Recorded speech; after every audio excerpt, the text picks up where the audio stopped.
Fantastic. Hi, Shirley. How are you? Oh, I'm 100%. Thank you, Agi. So, what we really wanted to do was we wanted to go live into our lockdown group, and that just simply wasn't going to happen because Facebook didn't want to play the game today. So, I thought what we should still do is we should still have our little discussion about our topic for today. And I'm so excited to welcome you because you have got such a wealth of knowledge about food and cooking and good nutrition that I really wanted to have you as a guest. Thank you, So, Agi. absolutely, absolutely. I'm thrilled. I'm honoured. So, Shirley, we're talking about dining out, and as we know, we've got COVID-19 right now. This will pass.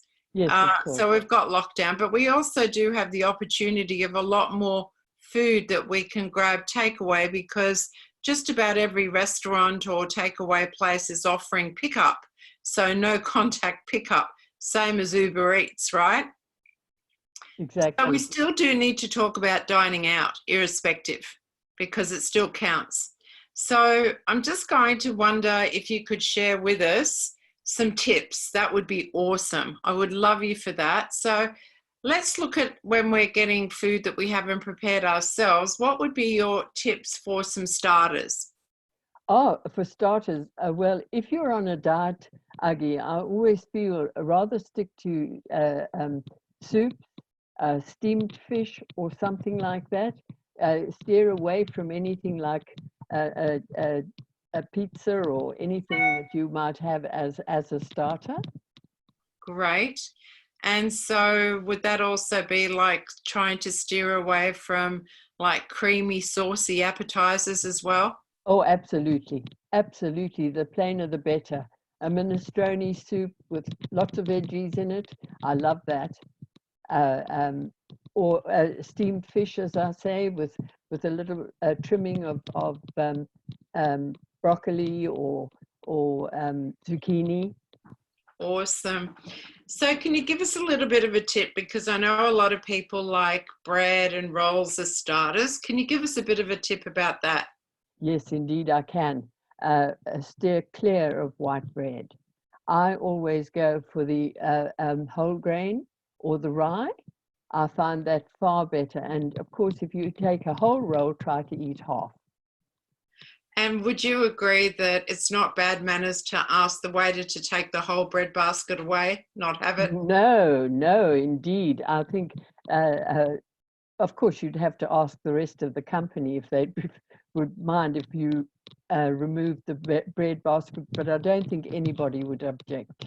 Yeah, I find that when we're going out to eat with people, well, when I'm just with Stephen, it's cool because he knows, my thoughts on that. But when we are with other people, generally they do bring like a little basket for about 4 people. And what I find is that I just a little bit push it towards everybody else. Or if they're on the same planet as me, I just ask for it to be removed so the temptation is gone. Absolutely. And the temptation is always there, especially if the company is good and we're chatting away. You don't realize exactly what you're eating when you're involved with the chat. Yeah. Do you know, that just really triggered me to thinking about something. Before I go out to dine, I always have a shake. Yes, And go on. yes, I do too. In fact, I have a half a shake Yep. or possibly an apple or something like that, of course, I always drink a glass of water before I eat anything. Cool. So tell me a little bit about alcohol. So there is a way to actually because obviously a lot of things are social events as well. So let's not just talk about dining out, but parties as well. Yes. But there is a way to cut your alcoholic beverages. Have you got some tips on that? Yes, I do. I would say go for a white wine. As far as I'm concerned, that's probably the least of the calories. And then, because we're living in such a lovely climate, I would say a couple of blocks of ice in there, no harm to the wine, but better for you. Um, Beer, men seem to like beer.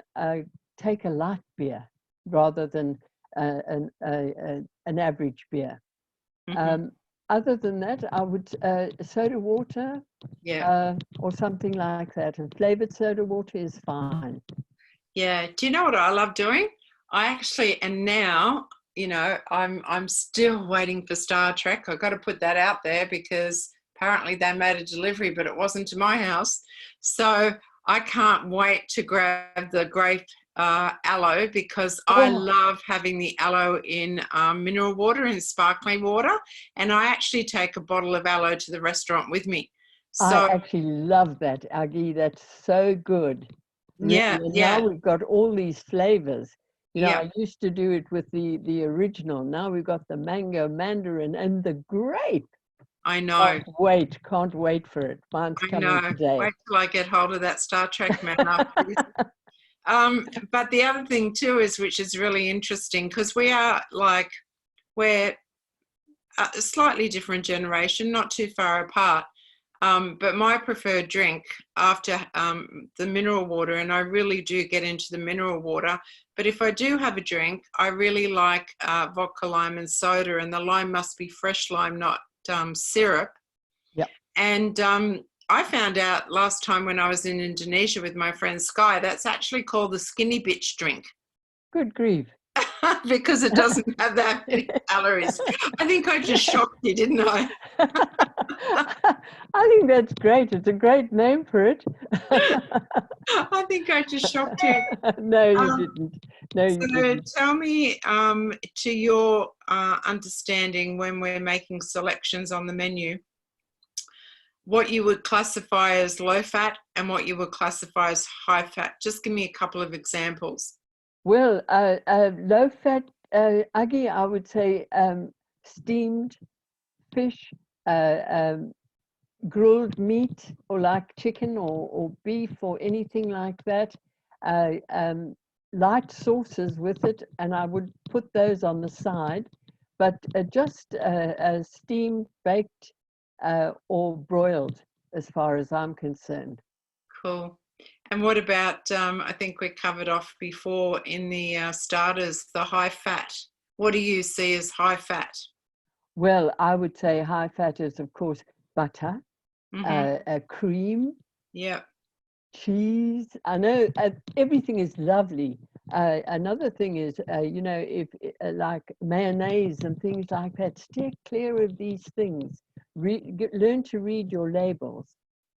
Awesome. We actually covered off on, as you know, reading labels the other day, and Yeah, that actually allows you to master your diet once you can read labels. And I know in a absolutely. restaurant it's a little bit difficult, but trust me, the more creamier that they can make Mm, something, the better the person wants to eat it, the of more they course, want to eat it. So yes, staying away from all the creamy things, I trust me when I say that it's full cream used in restaurants, and that's so that it's very appetizing and you want to keep going back. So you can just steer away from it because there's so many other great options. So when we're looking at salads, sometimes they can be a little bit deceiving too, can't they?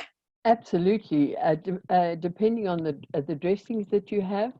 I like a light dressing with vinaigrette or just olive oil, something. That's how I like my salads. But if you've got a mayonnaise or a creamy dressing, it's not that good for you, and it doesn't really give you a nice salad. I like lemon juice sometimes. I even use another thing is I use my aloe as a Yeah. salad dressing.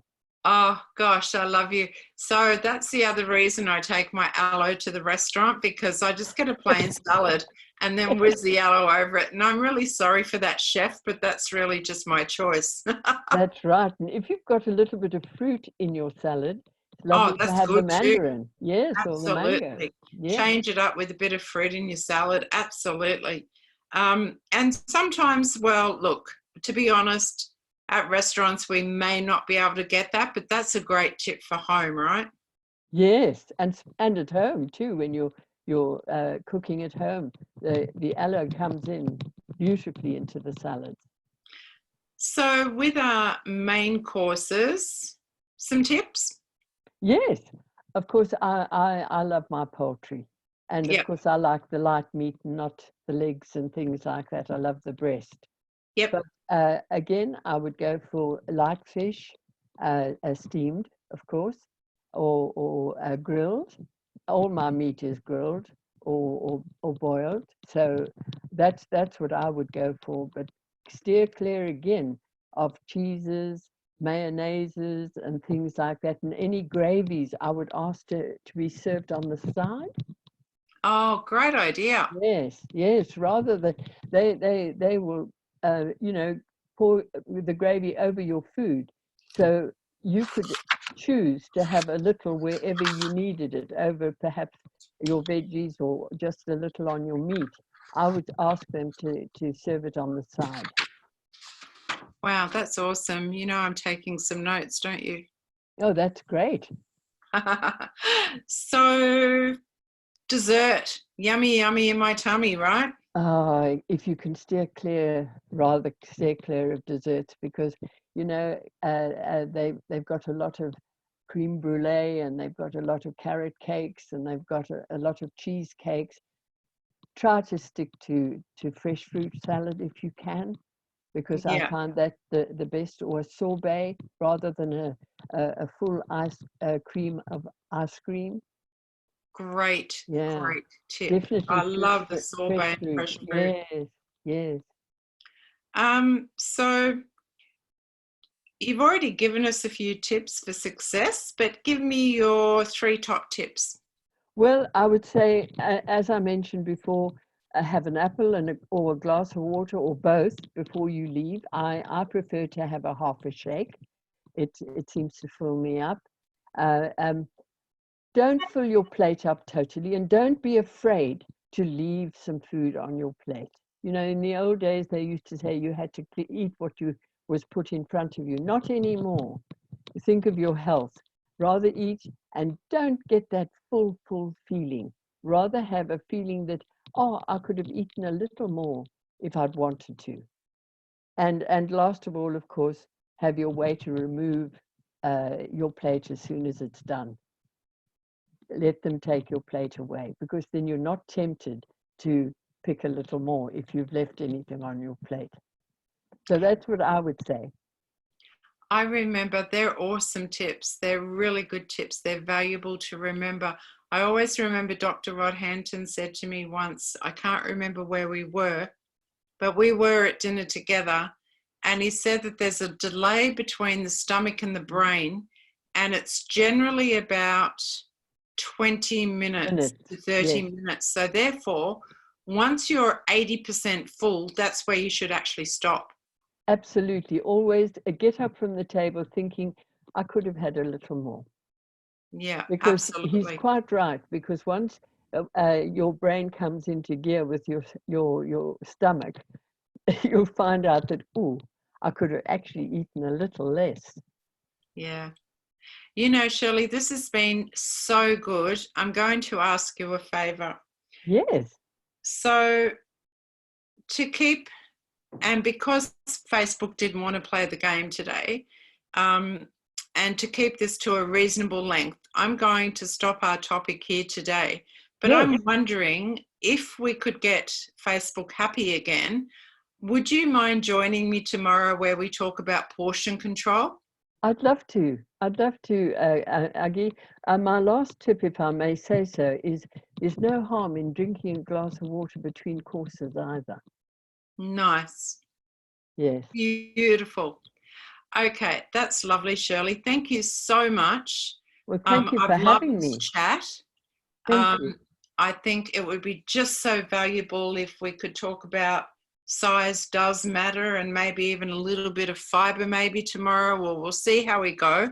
We'll Yes. try and do it live, but I'm going to post this as soon as I can into our group and also onto my own personal page, because I just think it's so valuable. And thank you. Thank you. Thank you for having me, Agi. And I can't wait to talk some more tomorrow. Brilliant. Thank you. Okay, bless you. Thank you, Shirley.